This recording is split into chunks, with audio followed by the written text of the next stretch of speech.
Hello everyone and welcome back to my channel. मैं हूँ ईशा राजपूत और आप सबका स्वागत है मेरे इस यूट्यूब चैनल पे, जहाँ पे हम सेल्फ डेवलपमेंट के बारे में बात करते हैं या सेल्फ केयर के बारे में भी बात करते हैं कभी कभी।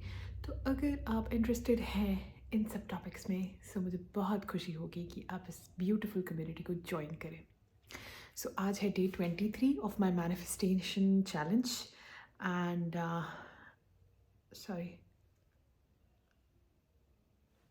हमने ये मैनिफेस्टेशन करीब 3 हफ्ते पहले स्टार्ट किया था चैलेंज, और ये मेरे लिए बहुत बड़ी चीज़ थी। तो इसको लेके मेरे अंदर बहुत ज़्यादा रेजिस्टेंस थी, बहुत सारे ब्लॉकेजेस ओवरकम करने थे, सेल्फ कॉन्फिडेंस नहीं था, काफ़ी कुछ चीज़ें जो थी वो डामाडोल हो चुकी थी स्टार्टिंग में, और मैंने बहुत बार इस चैलेंज को क्विट करने का भी सोचा। बट अब मेरा मन नहीं कर रहा कि मैं इसे क्विट करूं। एंड फॉर दोस्त जिनको इन्फॉर्मेशन नहीं है इस बारे में कि मेरी डिज़ायर क्या थी, तो मेरी डिज़ायर थी of reaching 100K and officially we have crossed 10K subscribers.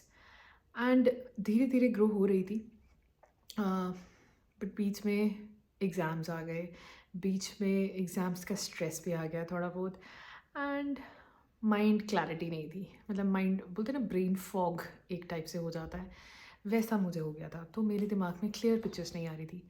But मैंने सिर्फ अपने आप को एक ही चीज़ कही कि मेरी चीज़ हो गई है। आई नो, बार बार भूल के ऐसा लगता है कि यार ये लड़की हर वक्त यही बोलती रहती है। अरे हाँ, तुम्हारी मैनिफेस्टेशन हो गई है, तुम्हारा तुम्हारा डिज़ायर सच हो गया है, तुम्हारी विश सच हो गई है, हो गई है, हो गई है, लेकिन होता नहीं है। तो ये भी कम्प्लीटली नॉर्मल है, इसी को ओवरकम करना है हमको, समझ में आया। अब बार बार जब हम बोलते हैं कि हमारी विश सच हो गई है, तो हम अपने आप को विश्वास दिलाते हैं। आप चाहे 10,000 बार बोल लें कि मेरी चीज़ सच हो गई है, मेरी मैनिफेस्टेशन सच हो गई है, लेकिन अगर आप उस 10,000 बार बोलने के टाइम पे अपने दिमाग में बस यही चीज़ देखते हैं, अरे रियलिटी में तो ये हुआ नहीं है, तो आप अपने आप को झूठ बोलते हैं। आपको वैसा नहीं करना है, ठीक है? आप जितनी बार भी बोलें कि ये चीज़ हो गई है, तो आप ब्रेन में भी वही चीज़ विजुलाइज करें, आप अपने दिमाग में भी वही चीज़ विजुलाइज करें, वही मेंटल पिक्चर विजुलाइज करें। ठीक है? कि जैसे कि मेरी 100K सब्सक्राइबर की डिज़ायर थी, तो अब जितनी बार भी मैं अपने आप को बोलती हूँ कि हो गया है, मेरे 100K कंप्लीट हो चुके हैं, तो मैं हर बार इस बात के साथ अपने दिमाग में एक मेंटल पिक्चर मैंने क्रिएट की हुई है, जहाँ पे मेरे यूट्यूब पेज का चैनल है, और उस नाम के नीचे, मेरे नाम के नीचे, वहाँ पे 100K सब्सक्राइबर्स शो होता है। तो जितनी बार मैं ये चीज़ बोलती हूँ, उतनी बार मैं वो पिक्चर अपने दिमाग में रीवाइंड करती हूँ। और लॉ ऑफ अट्रैक्शन वही बोलता है, जो आप सोचते हैं वैसे आप बन जाते हैं, जैसे आप बन जाते हैं आपके साथ वैसा वैसा होने लग पड़ता है। ये सिंपल सा law of attraction, law of assumption, जैसा आप जो भी चीज़ में आप विश्वास रखते हैं, ये सब एक ही चीज़ पे बेस्ड है कि आपके थॉट्स क्या हैं, आपका नज़रिया क्या है चीज़ों को लेके। ठीक है? सो मेरा भी यही नज़रिया है, मेरी चीज़ें हो चुकी हैं, सर्कमस्टांसेस मैटर नहीं करते।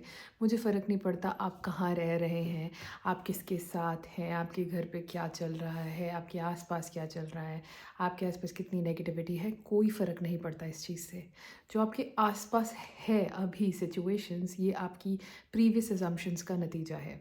जो आप पहले सोचते थे, ये उसका नतीजा है। तो अब अगर आप अपना कल बदलना चाहते हैं, तो आपको अभी अपना नज़रिया बदलना पड़ेगा। और वो सिंपल है कि आसपास की चीज़ें सब ठीक हैं। अगर आप सिर्फ इस चीज़ को प्रैक्टिस करना स्टार्ट कर दें, तो आपकी लाइफ बदल सकती है। और इसी में मुझे जब स्टार्टिंग में समझ नहीं आता था, तो मैं बीके शिवानी मैम को बहुत, सिस्टर बीके शिवानी को मैं बहुत फॉलो करती हूँ। एंड उन्होंने इसको एक बहुत अच्छे वे में प्रेजेंट किया था। तो मैं उस वीडियो का लिंक नीचे मेंशन कर दूँगी, आप वो वीडियो ज़रूर देखना। इट्स अराउंड 30 to 40 मिनट्स का video, and it's a conversation between Danny, an actor, and BK Shivani. एंड उन्होंने लॉ ऑफ अट्रैक्शन का सिद्धांत बहुत अच्छे से और बहुत ही, बोलते ना, gracefully she had mentioned about how you can attract what you want in your life. उन्होंने इमोशंस के वे में इसे मेंशन किया है, उन्होंने बहुत ही ब्यूटीफुली इसको मेंशन किया है। स्टार्टिंग में मुझे थोड़ा बोरिंग लगा था वो episode, but to be very honest मेरा law of attraction and assumption में बेस वहीं से बना, and I got to know about these things from her only, and then I discovered Neville Goddard, Dr. Joseph Dispenza, and other people who were really specified in this field, and I learned about that. So you can check out that video. It's great video. It's very great. And today's day 23, and it's already done for me. See, हर एक इंसान कोई भी चीज़ जब शुरू करता है अपनी life में, job, career, even YouTube, they just want, sometimes it's for just fun, like it's just for fun, nothing else, but sometimes they attach a lot of things to it because they want to be like financially free from this thing, from YouTube or things like that. So जब भी मैं imagine करती हूँ कि I have 100K, so the first thing comes to me that I am free, I can do whatever I want to do, and that is how I try to live. यही चीज़ तो चाहिए होती है इंसान को क्या चाहिए होता है, फ्रीडम चाहिए होता है ना. That is why I try to feel that freedom before getting it, and that is what gives me like wow feeling for my manifestations and visualizations.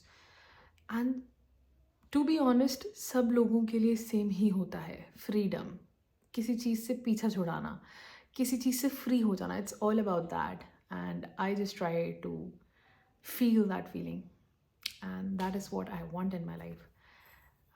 So I already have it. It's very confusing actually. Like एक time पे मैं तुम्हें समझा रही हूँ, एक time पे मैं खुद को विश्वास दिला रही हूँ कि ऐसा हो रहा है, चीज़ें नॉर्मल हैं. It's very confusing. सो एक ही चीज़ को मान के चलते हैं.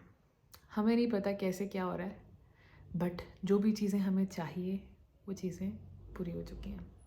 That's all. It was day 23 of this manifestation challenge, and I'll see you in the next video. Till then, bye.